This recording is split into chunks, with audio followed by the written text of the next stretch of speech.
Welcome to this week's Brittany's Bites. Of course, we are getting close to Mother's Day, so I thought, let me figure out a recipe that could be very, very simple, especially for folks who aren't in the kitchen that often, but maybe you still want to make something special for the mom in your life. Well, this is a simple recipe. It requires only 4 ingredients, and it starts with something store-bought. So really anyone can do this, I promise. And then I thought, hey, let's lean into a couple of the flavors that my mom likes. She really likes caramels and pecans. Or pecan, should I say that here in the South? So she likes caramel and pecans or pecans. So we are going to make caramel pecan sticky buns. Yes, and it basically starts with these simple store-bought cinnamon rolls. So let's get started. We have our oven behind me set to 350 degrees. It's preheating back there. So here I just have an 8x8, 9x9, just one of the square baking dishes here. You don't even have to grease it because you're gonna put a lot of butter in it. Speaking of butter, I have melted 5 tablespoons of butter in the microwave. So I'm just gonna pour it into the bottom of the pan here. And then to that, we're gonna add a 1/2 cup of brown sugar. Let's see if I can get this open.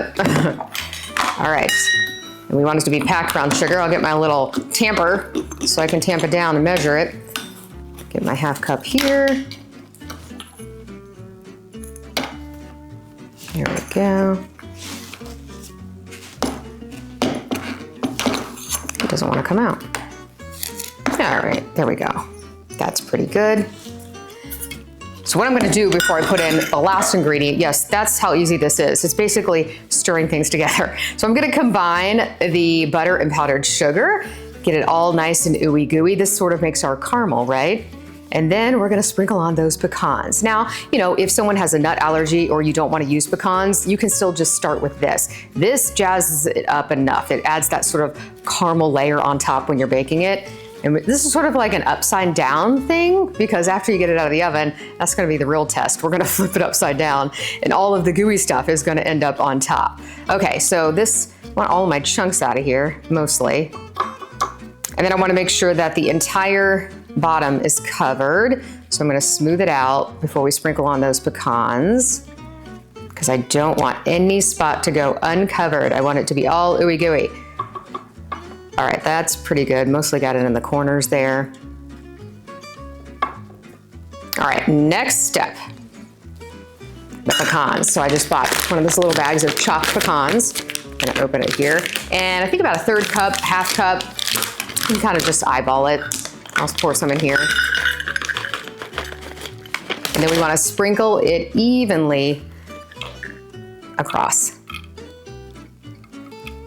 And the reason we want it so even now is because we're going to be putting the cinnamon rolls on top of this. So you want to make sure the bottom is already good to go.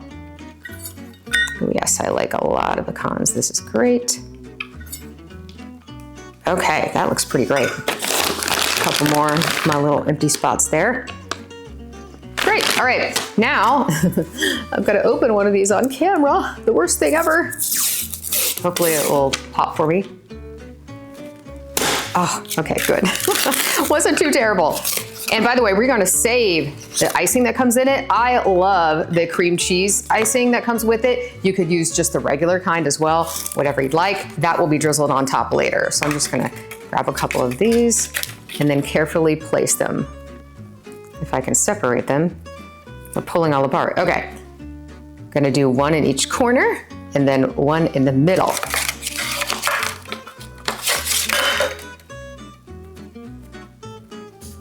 Okay, there's the middle one.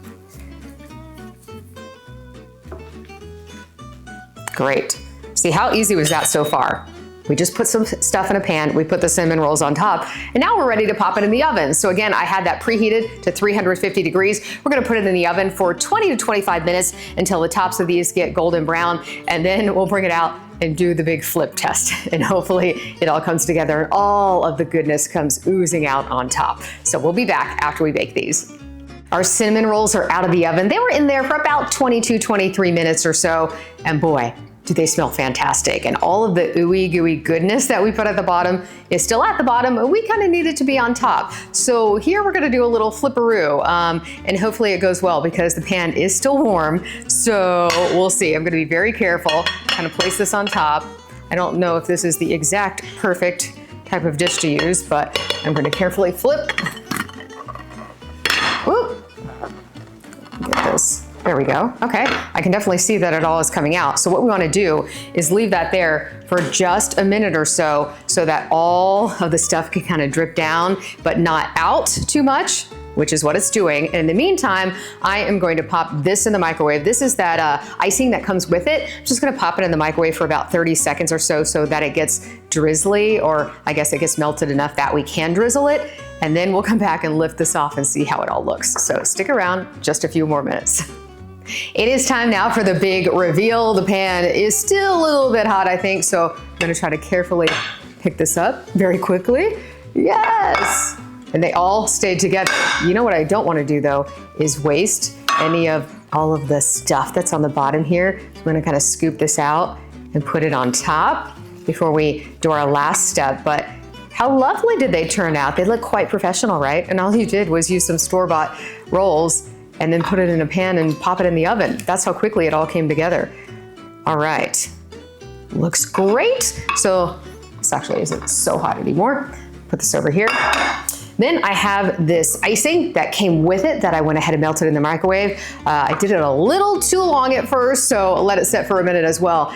Probably 15 seconds will do, maybe even 10. So keep an eye on it because you don't want it to be so runny, it just runs off of it completely. So now that you have it here, you can just take this, do a little drizzle on top, whatever you think looks pretty. That looks fantastic. Now, tell me that the mom in your life would not love to get this. You could even serve this as breakfast in bed. Why not? So hopefully all the moms out there have a very happy Mother's Day. If you would like to get the recipe for this, you can go online right now at WBIR.com.